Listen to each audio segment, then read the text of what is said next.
વડોદરાના સાવલી તાલુકાના સરદારપુરા ગામે પ્રાથમિક શાળાનું કામ વ્યાપક ફરિયાદ ઉઠ્યા બાદ આખરે રોકી દેવામાં આવ્યું છે।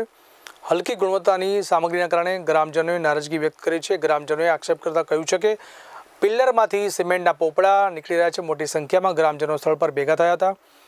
સારી ગુણવત્તાની સામગ્રીનો ઉપયોગ કરવાની માંગણી કરવામાં આવી રહી છે। સંબંધિત વિભાગને તપાસ માટે બોલાવવાની માંગ કરવામાં આવી છે।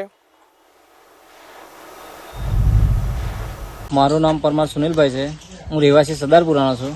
આજે અમારા સ્કૂલનું સ્લીપ્સ ભરાઈ રહ્યું હતું ત્યારે ગામજનો ભેગા મળીને ચકાસણી માટે આવ્યા કે કામ કેવી રીતે ચાલે છે।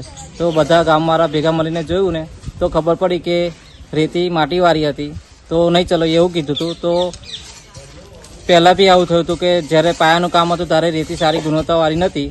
હવે પછી પણ આજે સ્લેબ વખત બી આવું થયું તો ગામજનોએ ભેગા મળીને કામની અટકાયત કરેલી છે। અને અમારું કહેવું એટલું જ છે કે અમારા ગામમાં સ્કૂલમાં સારી ગુણવત્તાવાળું મટીરિયલ વપરાવું જોઈએ।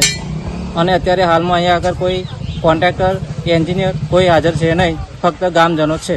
કોઈ સરપંચને તમે જાણ કરી હતી? હા, અમે બધા સરપંચને બી જાણકારી આપી દીધી છે।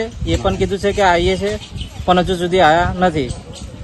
અને આજે રહ્યો રવિવાર।